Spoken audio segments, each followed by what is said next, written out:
Good afternoon everyone. I am all University from CMB. Today I will talk about importance of nature. Nature is main role in the world because without nature we can't live in the world. Nature gives food, shelter, water, soil,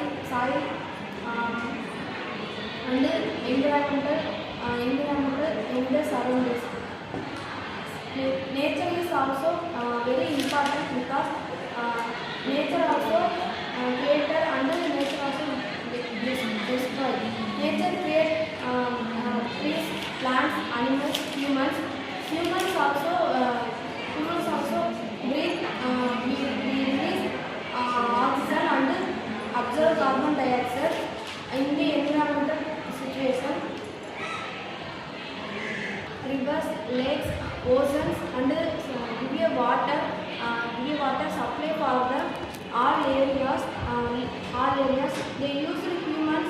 Nature gives a main important everyday survival in the human life and give a main important of humans. They use water to every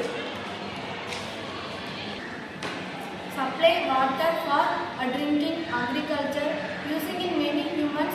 They used our land, agriculture, and living organism in the every animals. They using nature is the essential for maintaining ecological balance. Nature is element of food, water, plants, animals. Food, water, plants, animals, and everyone. The nature create a plants, water. They give a they destroy soil erosion, floods, storm in the some countries. Nature is the great inspiration of all writers, poets, artists. Nature is a creator and nature is a destroyer. Thank you.